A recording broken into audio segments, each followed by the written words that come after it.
Hey Regine, how are you doing today? Hey, Rajiv, I'm doing well. And yourself? Except Um, for the voice thing. oh yeah, I had pretty bad allergies. Do you have allergies too, right?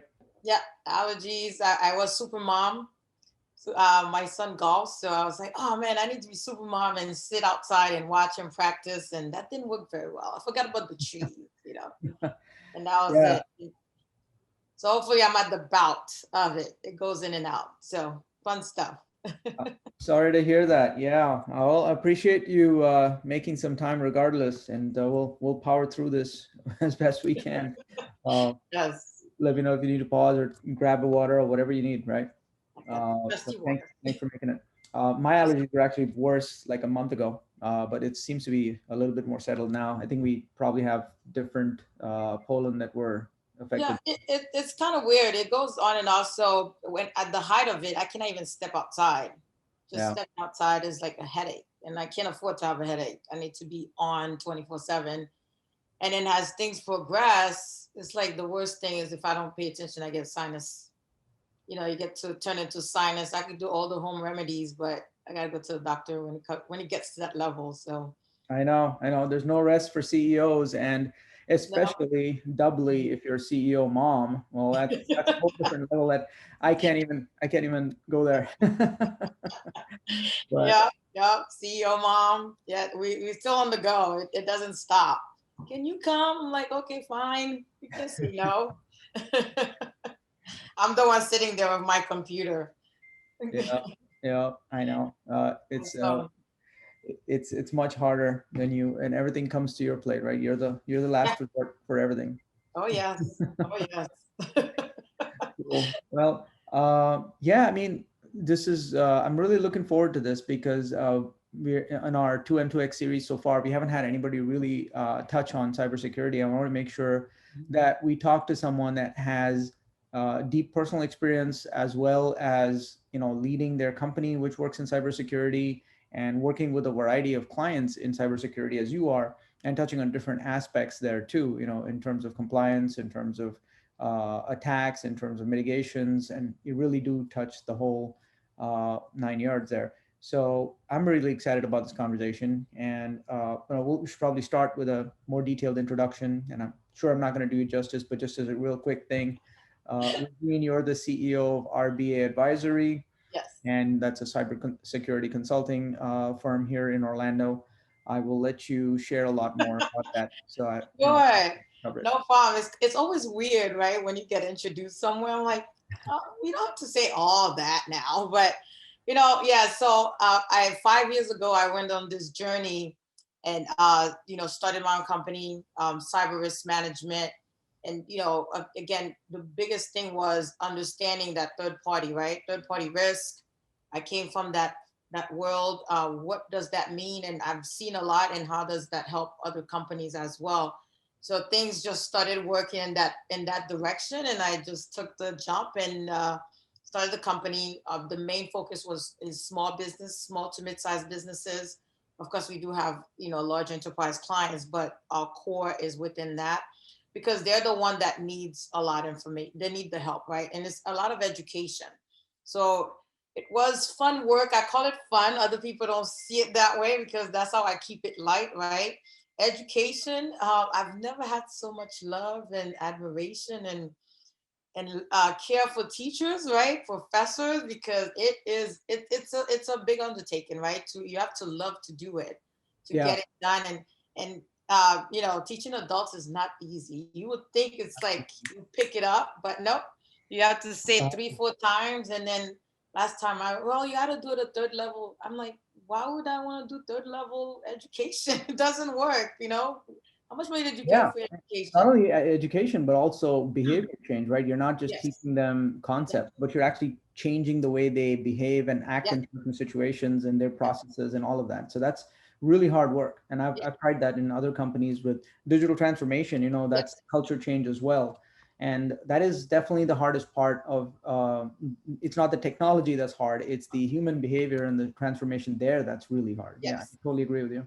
It's always, and security are main things that we're protecting, right? So aside from doing that and focusing on those, in those industries, is confidentiality, integrity, and availability, right? Those never change, especially in the world we live in, right? Now is, the speed of the response, the speed of processing, and how do I get to the, even get to market, right? So first it was how do I get to market, and all of that now changing into the technology realm that we live in.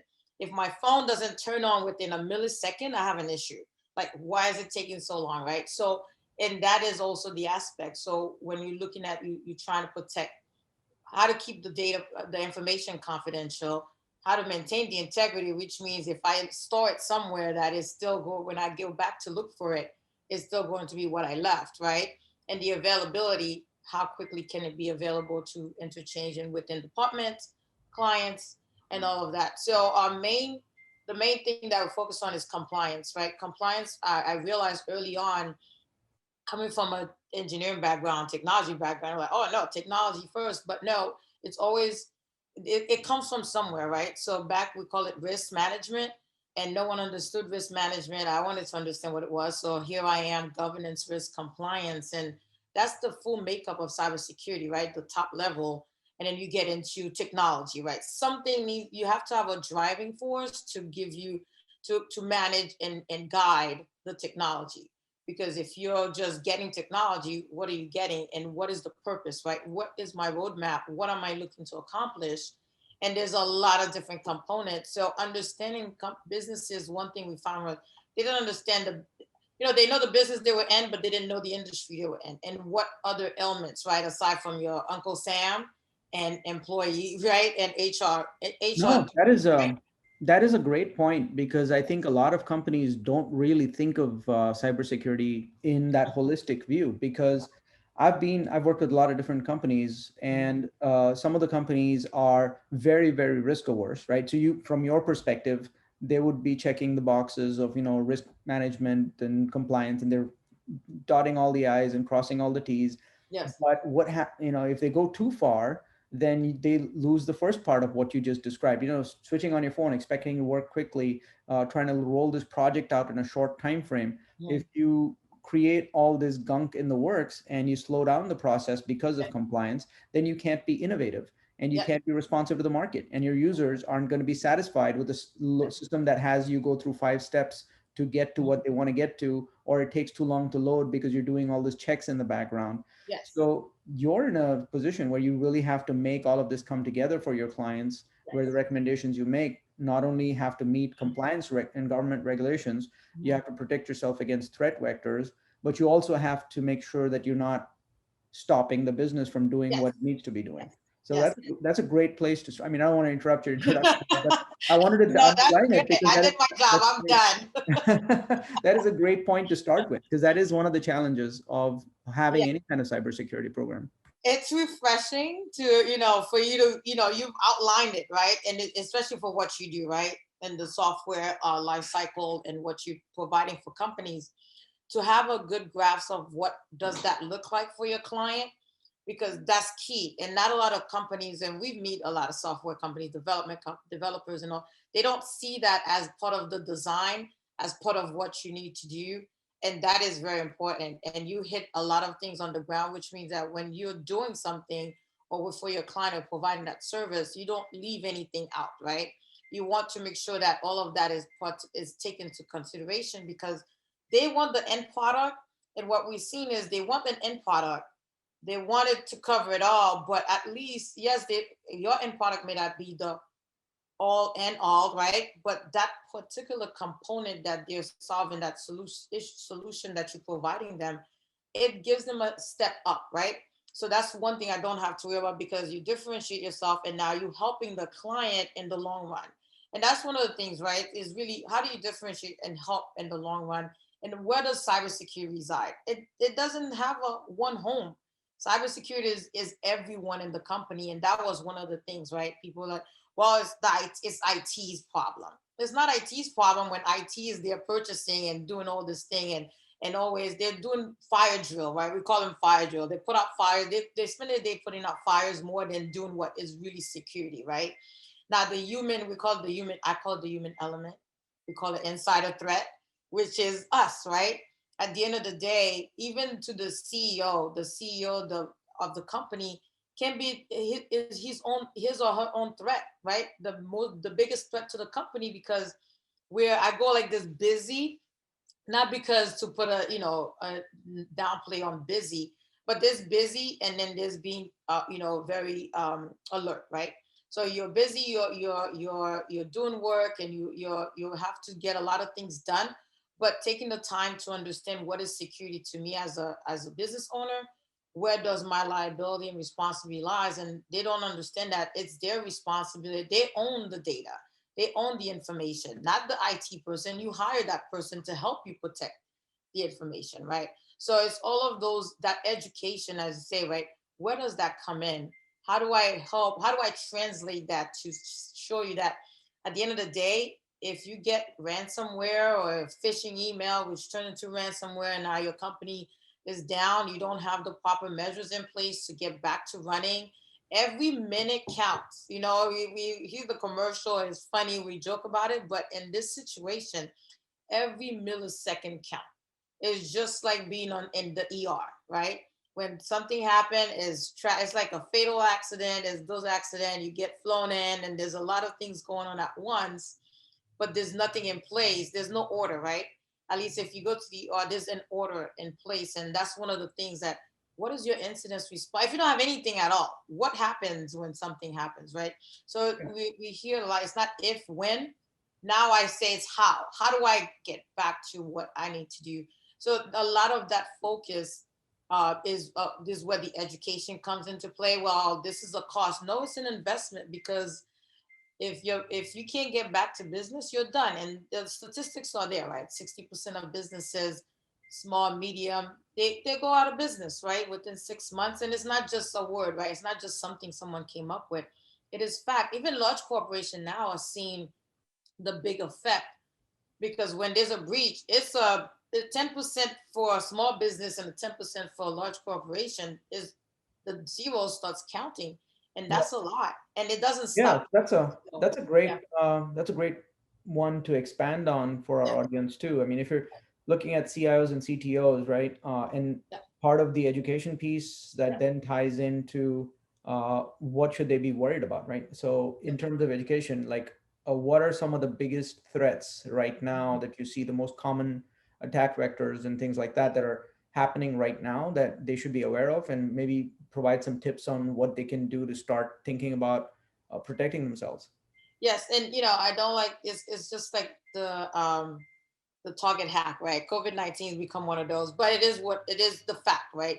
COVID-19 has really put shine a light, not only on the infrastructure, or the IT team and your security team. It has opened up your perimeter, right? We call it that. So it expanded your threat landscape, meaning that, guess what?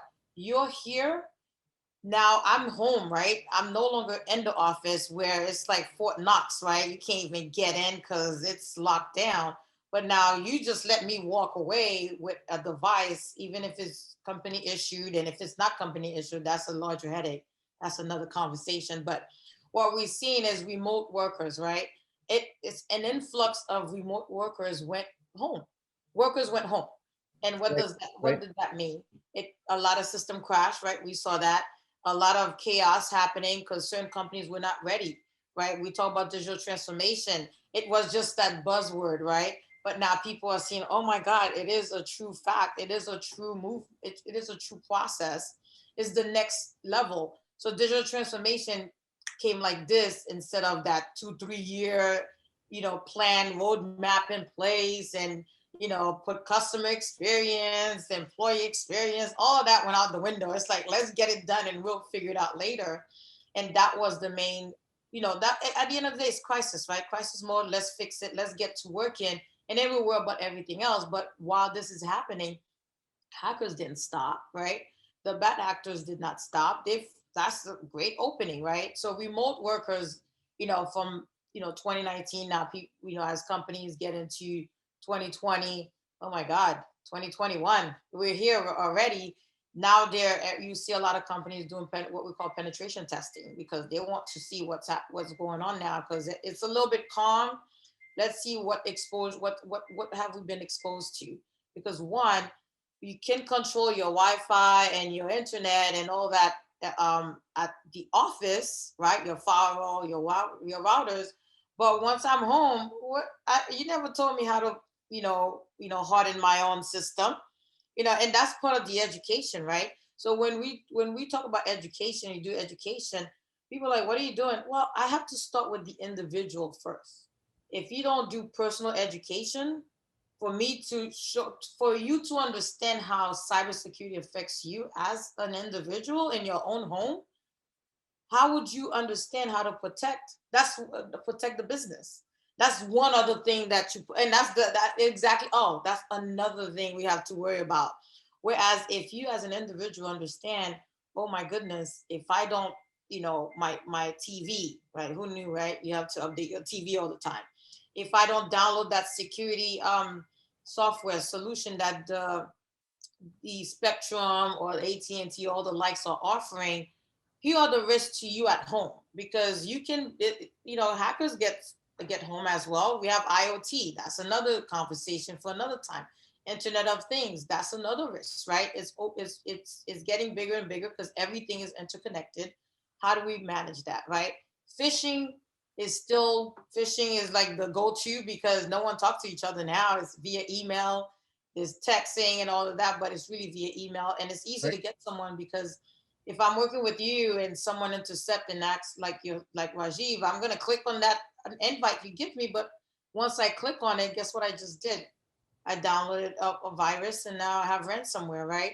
Because again, I trust you, so I know we're supposed to meet, but I didn't realize that I already accepted an invite from you, and I'm like, why are we doing another invite, right? Because it said, oh, it has changed. Why is it has changed if it's still the same date and time? So we're not stopping to think, right? So we have to go back into that. That's a big thing. Phishing, education on not using computer issued company issued computers for your own personal use, right? That opens up another can of work. And password, as much as we talk about password, we laugh about it. Guess what? Now you're home. If you're doing your password, you write it down or you put it somewhere. No one is really following policies and procedures. And we've seen companies now, education is different, is now educating them on the security of their personal security, right? And then now, not just because you're walking into office, here you have a security guard that's here to protect you, personal security on your at home. And then with that, now I'm protecting the company as well Right. if it's not computer issued. So, and then ransomware is still a big issue for companies. You look at cloud security uh, coming into play because now we're all in the cloud, right? We thought it was a joke. Again, everything that we laughed at, oh yeah, yeah, yeah, it's coming. It's now here. So a lot of things that some of the things that you can do to fix that, right? So education is always going to be your go-to, your first go-to, and you have to educate in what's current, not what your social security value is, the social security number value is, and all of that. Here is what the threats to my company, to the company, right? And here's the education. Here's how we can all help together because it's really a group effort because it Right. starts from the employee that opens the door or answers the phone. Because Right. social engineering, we talk about that is a big issue as well. So education, in role-based access, right? Access control is a big issue. Everyone now, you never know who has access to what, sharing information. I can't get in my platform. Well, get in the platform through mine, right? And being innocent, there's no sense of that anymore. So you have to look at access control, role-based. We still go into companies where, again, understanding the mindset, right? The small to mid, everyone started with the company, they're still with the company, and everyone has access to everything. And if you change access, you get an issue. Well, why do I don't have access? Because you don't have access today because you don't need it, right? It's one of those things. So how do you do it properly and how do you manage that? So So that what is are one of the the key things. yeah, going back to the previous, I know we're talking about solutions, which is of course Yeah. the next very important thing in terms of Mhm. having education and policies and making sure people, the new hires and all of that, go through that Yeah. process as well. But in terms of the biggest impact for cybersecurity issues, would you Mhm. say that ransomware is one of the top ones? I know you mentioned that a couple of times. Is that Yeah. in your top three or five? Yeah, that's it's still top five. You know, phishing can lead is one of the leaders to ransomware, right? There's different type of phishing, wealth phishing. We could go there, but that's one of the leaders into ransomware, right? We've seen Right. a lot of cities, local cities, a lot of companies as well. Data breach, right? What is that, right? It starts from that aspect, right? So top five of the of breaches that we're still seeing is around, you know, ransomware, although you, oh, it's going down, but now it's more structured, right? It's more strategic. So it's going down. So it's not like throwing it against the wall, but now when you're more strategic, the impact is larger, right? And when you look at that, and that is still part of top five. And again, it's not, don't click. If I'm not, if I see something, I'm not going to click. It's so funny. They're like, what? I sent it to you. I said, well, you didn't tell me you're going to send me anything, so I'm not going to click. And as owner of a company and yourself as well, if you're, I mean, when I looked at amount of time I get spam, a lot of time I get attacks, I get over 1,000, and that's low, right? Of attacks per day. And if I don't have the right solutions in place to block at least some of them, and some still come through because not everything is at 100%.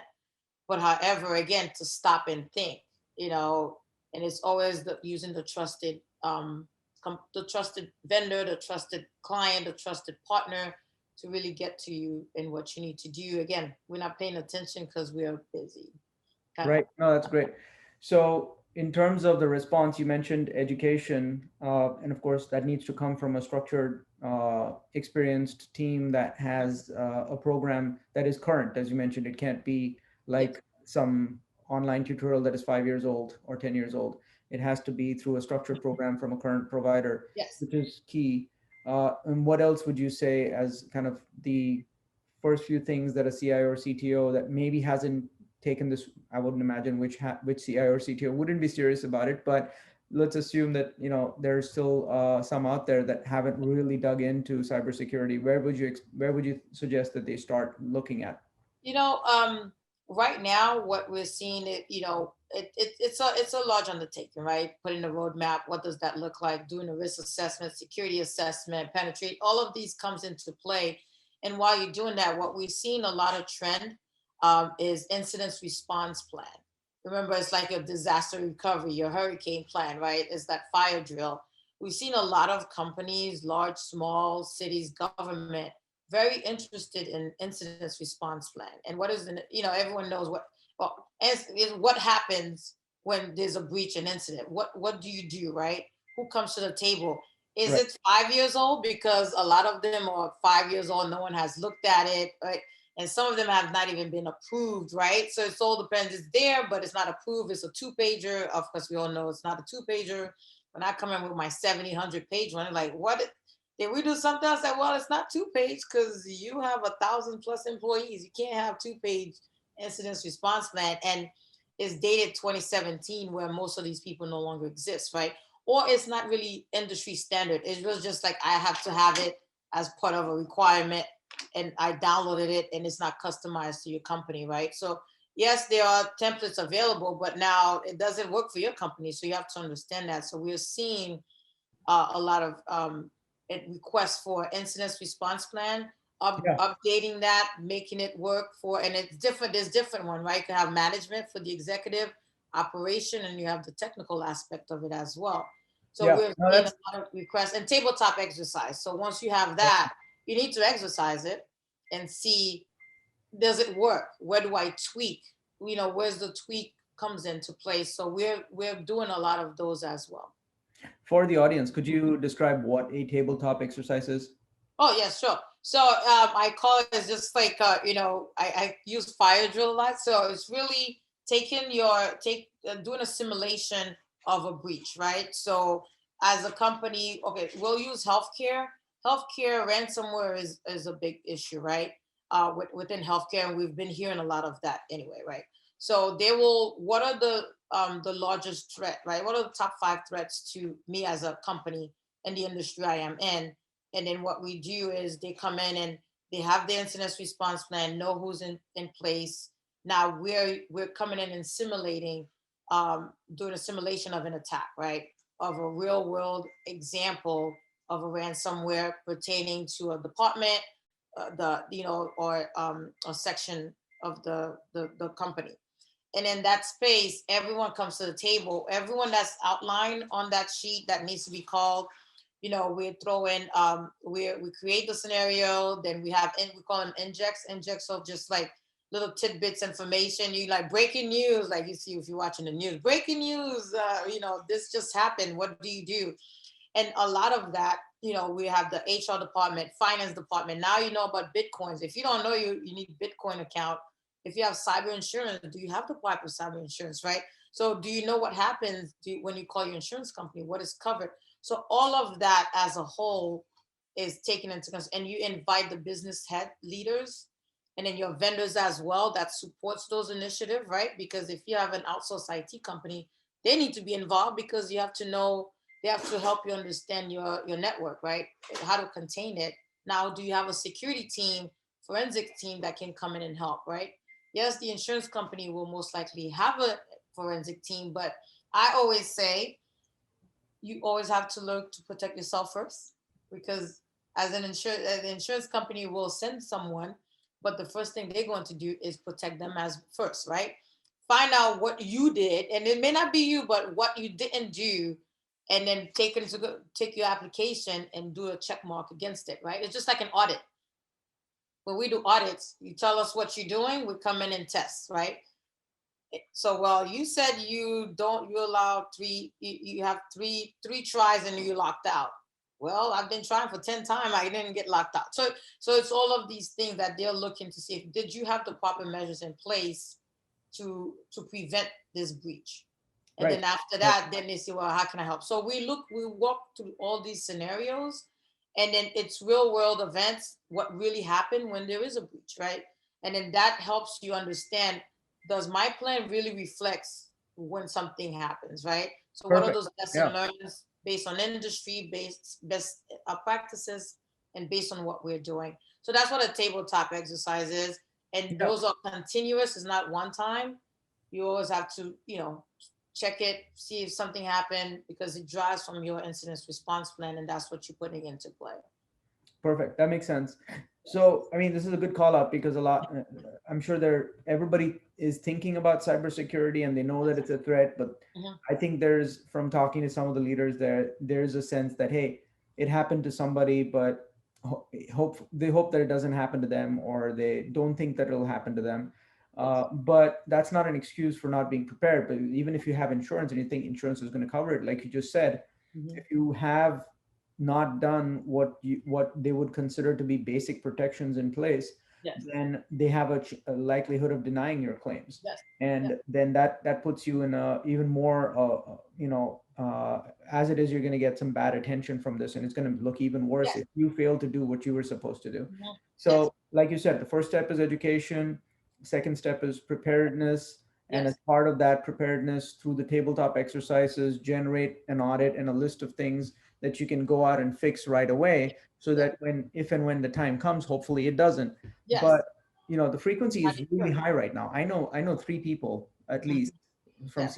leaders that whose organizations were hacked. And of course, you won't see this in the papers because Of nobody course. wants to go out and let everybody know that this happened. But it Yes. is it is very common. Yes, word of mouth. Then that's what's killed. That is the biggest driver for the sector we deal with, right? Word of mouth, and now even large corporations are seeing that, right? The influencers, we call them influencers, right? Sponsors. That's key. So if someone knows you've been hacked, and then there's a breach out there, and you were prepared already, hey, that's reputation, right? That's a reputation you may or may not be able to come back with. And if you do you have the money to really Right. rebuild that trust? So yeah, so definitely you don't hear it a lot. Those that report is because they have to, or someone else reported them. It's one Yeah. of those things, right? Or it's a Absolutely. complaint, and then from that complaint a lot of things were exposed as well. So no, yeah, so it's rampant because again, we've opened up the door, right? With Yeah. more Absolutely. security. That's what we're Yeah. dealing with. No, Yes. that's great. That's great stuff. So, I mean, you provide virtual CISO services, Yes. Chief Information Security Officer services. Yes. for your clients. So as you talk to kind of C-level people, and we talk about kind of the general threat responses, Mhm. but also regulation, right? Yes. Regulation is a big deal. And in terms of privacy law changes and Yes. compliance regarding all these laws that are changing. And talk a little bit about your experience there and kind of how you're helping some of the C-level people navigate all these compliance and rules. No, no, definitely. Compliance is the fun thing that nobody wants to do or read. So because when you're You sitting want to down, be put to sleep, pick up the compliance book, right? yes, yes, just like reading the Art of War, right? So it's just like, here, go read this and go to sleep. But guess what? There's a lot of things in there, right? A lot of that would help you to really better protect the company. And what we've seen and what the fail not fail part, right? Because it's a lot, right? It's a lot to take, a lot to understand. And if you don't have the right team member in place, because that's what people say, cybersecurity is a vast industry. There's different levels, there's different discipline that's needed in order to make it a holistic and come as a whole, right? Come as close to security maturity that you can. So yes, compliance is playing a very large role in really having companies do what I would call a wake up call, right? Because they've been lax. It's been in there, but it's like a checklist. No one really understood what it was. So yeah, yeah, we have this, and that, right? So now it's really, now you say you have, show me, right? So comply when you see a lot of data, because data is the, what we call it, the new oil, the black gold, the new black gold. And it's been progressing, and now it is the leading component, right? Commodity, however you package it for companies. And I tell people, I'm on the internet looking for something. I go on my Facebook. Oh, did you forget something? How did you know I was doing this? Right. So you see where the data's flowing. How do companies really comprehend and understand that? So data privacies are laws and regulation are just coming up, right? So if you remember the EU with the General Data Privacy Regulation, GDPR, everyone knows about it. Now California came out with the same. It's like copy and paste. It's not, with the same format, because they understood their residents, right? What does that really mean to them as a state? And then now you've seen a lot of states are now coming up with their own privacy, and we're questioning like, well, when is the government going to do it? I said, well, I don't know. I can't answer that, but all I know is each states are taking responsibility for their own state to get it done. Even Florida, there's a law that's already increasing the data privacy law for Floridians as well, right? As you know, we're top 10 and identity theft, fraud, and all of that. So understanding compliance within your industry is very key. Because and I choose healthcare because there's different components of healthcare, right? So you have a small practice, all they know is HIPAA. Okay, great. There's a security ruling in HIPAA. That's awesome. But did you know you're collecting payments as well? That's a compliance you have to adhere to. Well, I don't have to do it. The company does it. That's their machine, not my machine. I said, that's awesome. But how do you think the machine is communicating? Right? The bank is going to ask you information. Did you vet the vendor properly? Because they have to provide you what we call an attestation, right? To let you know that their system is secure and this is the measures they've taken place. But then you also have to understand how are you connecting with that information as well? Because is it processing through? Am I retaining information? Am I keying it in? So all of these different little caveats within those laws Right. is can make or break a company, right? If you don't understand it. Yeah, you mean, well, I am protecting the patient's record. Awesome. But you haven't educated your employee. They're talking about the information. You still have people's information out there. I mean, we've heard a lot of, not understanding fully that doctors are being sued because a friend said, hey, you at the doctor today? I didn't need you to know I was at the doctor. How did you know? Oh, I saw your name on the sign-in sheet. That's a law that you're not supposed to. So it's one of these little small caveat, and that's how things happen. But if you understand the compliance, and I put compliances as well, because data privacy is for everyone. We don't have, I'm here, I'm there. It's for everyone because we're collecting information and Yeah. understand how it's broken down, right? Is a record the folder, or is what it does it mean to be a record, depending on which regulation. A record could be my first name, my middle name, my last name, my date of birth. You see how much from one folder it keeps it's accumulating, and that's $5,000 each. Yeah, How much is and one it's not record cost? right, and it's not going to get any easier. No, it's not. It's going to get harder from here because as more and more local government, state government, national governments, and even a UN level, whatever, there's Yeah. probably going to be regulations from all directions at this point Oh yeah, that are they're going to coming come in. in. And Ignorance is no longer bliss, as you can say, because we have yeah, too many technologies telling us things even when we don't want them to. So exactly, exactly. they be So held at a very high level because of that, right? You're making money, you have a fiduciary duty to protect that information as well. So that's absolutely. where compliance is driving cybersecurity, governance, risk. That GRC you keep hearing about. Compliance is last, but it's really the first one because governance is what's guiding all of that as well. Perfect. Yeah. Yeah, that is definitely a hard one. And part of it is for you to know your specific business because just Yes, because there's 100 laws out there, they don't all pertain to you, but you have to know which ones do and which ones don't. yes, And make sure that you have a plan to address the ones that do apply to you. And for that, yes, of course, you need experts like yourself. yes. So Yes, yeah, definitely, because it's an undertaking. And what we usually do is work. If the client has a team, we work with the team, right? So we come in, we bring in that expertise, that skill set that stage, and help you understand. And then now you can maintain it, right? And then it's a continuous process. It's not a one-time thing, and that's one of the things that we have to learn to understand. Things change, so the same thing you had today may not work 10 days later. And I'm exaggerating, but it's just technology is moving at the speed of light, so it may be obsolete by tomorrow. We have this joke. The same thing I learned this morning to solve an issue, by the time I fully wake up and get dressed, it's changed. There's a new way to do it. So you get bombarded, right, by no, information. You don't that's a know. great point. I mean, on two fronts, right? Because technology changes really quick, and regulation, as we know, generally lags technology by a long way, Yeah. and that is a problem. So, what are some of the new kind of technological frontiers out there that are coming out that you feel, well, both from the threat side as well as from the solution side, that you think are changing the game right now? I know that we talked about ransomware; that's been a Yes. huge deal, but Mhm. in terms of attacks and other things, do you see any new technical variants or new approaches that aren't really common, but people are starting to get worried about? Aside from what we hear about AI, machine learning, artificial intelligence, actually, I was talking to a company and they call themselves the actual intelligence. So it's not really because they're giving you the information live and it's something you can go and really take and tangible, right, in the form of what you're seeing to go fix the issue, right? It's not just, it's artificial means is the machine doing it, where the concept is not actual intelligence, you're getting it.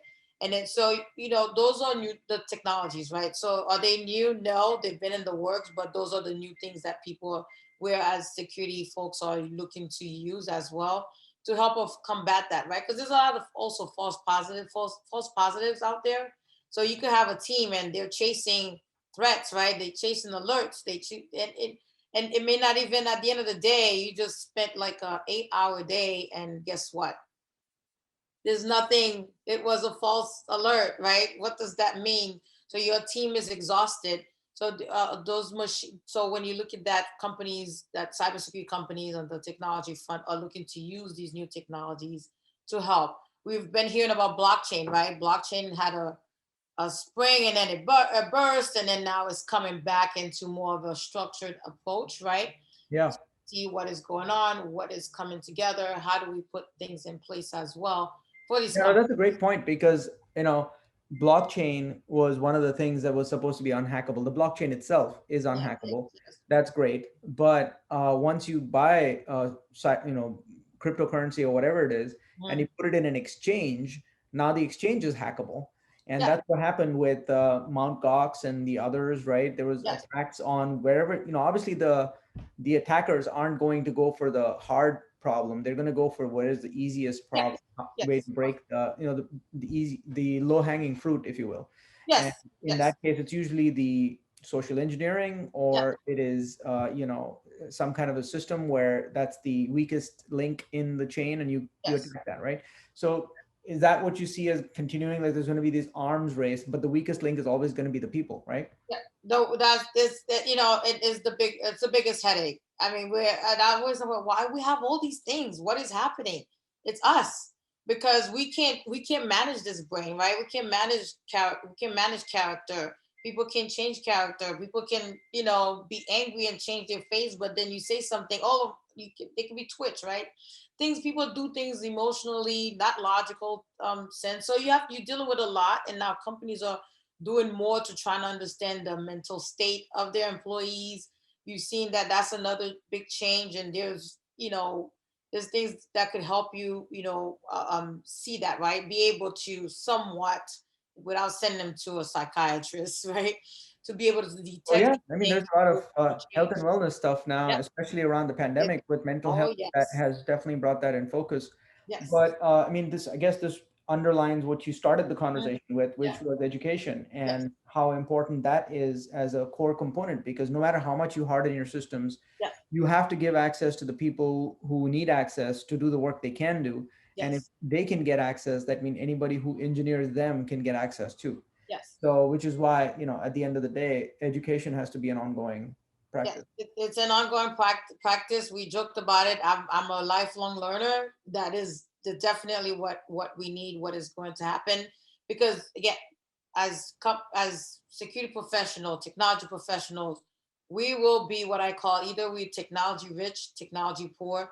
You can buy all the tools, everything that you need, but you have to have proper structure, proper roadmap, proper understanding within even your employees. Education now has taken, the lead in as a layer of security, right? That first layer of security is that education. If you don't do it, then I could do 100-page documentation. If no one knows what it is and I don't know what I need to do, well, guess what? It's just there, right? It's just there for show. So yeah, so full circle back is the human element. It's like, well, we'll never get this handle. I mean, yes, you will, but however, you have to stay on top of that, Yeah, because no, I think that's a great point. I mean, part of what happens with a lot of, I would assume a lot of leaders, because I see this Mhm. happening with leaders, is when you run into a problem and there's so many aspects of the problem, and there's no way that you can solve everything to where you have a perfect security Yeah, system.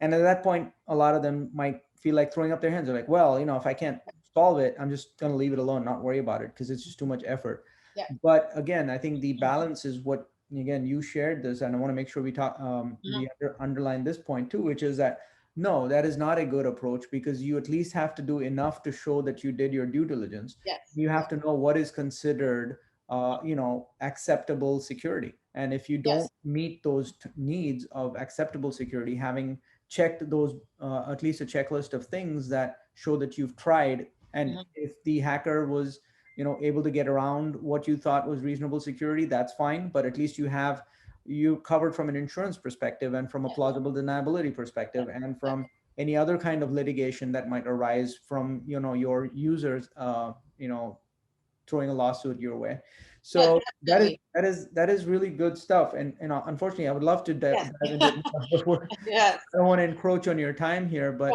Oh, this is very yeah. helpful, Regine. Before we go, any final thoughts, and anything else that you would want to wrap up this conversation? Things that you would want to share with C-level people? Yes, it's always about a trust and verified, right? That's the very key now. And the next thing is, you can't do this alone. Yeah. You have to start building teams within other teams, right? Within the company, and everyone at the company is part of your team. So you have to have a different approach in bringing that accountability, bringing that visibility, and that exchange of knowledge. Because the more people know and understand what your initiatives are, what you're trying to do, and how they play a role in it, the better. Now your army starts getting bigger and bigger, and now you're starting really putting a layers of security, not only on the technology front but now on the human front as well, because now you have them at the battlefield, I call it. I'm not military, but I talk military, right? So it's like it's a battlefield, right? So how do you Yeah. have those layers of infantry? Is building that team with everyone in the company, and speaking that language and translating that information to what they can understand. And that's why we always say role based education is key, Yeah. because educating you and me is totally different than educating my receptionist, or the person that cleans the office, right? We don't think about that, right? So there's, yes, you're right. There's a lot, but start with the human element and build that internal security alertness, team, and build champions, right, within it, so that you can better get a grasp of what you're doing as you move forward to the full spectrum of your roadmap. Yeah, Thank that you makes so total much. sense. In fact, you're that is kind of the standard process for Yes, any kind of culture change, and yes, I use kind of the same language as you do in terms of culture change, because what we're talking about is a culture of innovation. You're talking yes, about a culture of security, uh, yes. but eventually that's the same thing. You need to have your innovation champions. You need to have your Mhm. security champions. Yes, You yes, need to, yes. you need to have contextual awareness of what Mhm. innovation means to individuals, so they can bubble up these ideas for innovation. Same way that people should be empowered, I'm assuming, in your Yes, world, to speak up about security risks that they see and engage with the content, and really embody some of the principles of security that are coming from the top down. So yes, yeah, it's absolutely about culture change. So I didn't even know there was so much of an overlap. For me, security has always been this thing that gets in the way of my innovation. yes. I But have a whole we're new your respect. friends. I have a whole new respect for you, because I'm so used to being the guy who's like trying to do something with my Yes. team, and security's like, hold on a minute, you Yeah, can't do that yet. yeah. But I have a whole new respect for that now. So thank you for that, Regine. I You're didn't really think of it as welcome. a culture change, but that Yes, is really where we are. yes, it is. It's a culture mind shift, right? We Yep. call it a lifestyle change. It's going to be a lifestyle change next. But Yep. thank Yep. you so much. I greatly appreciate it and enjoyed the interaction as well. So it's You're always welcome. good. Thank you. Thank you for sharing your knowledge, and hope the audience gets as much out of this interview as I did. Awesome. Very Me helpful. too. Awesome. Awesome. Thank you. Have a great one, Regine. All the You best. too. I'll see you soon. Bye. Bye.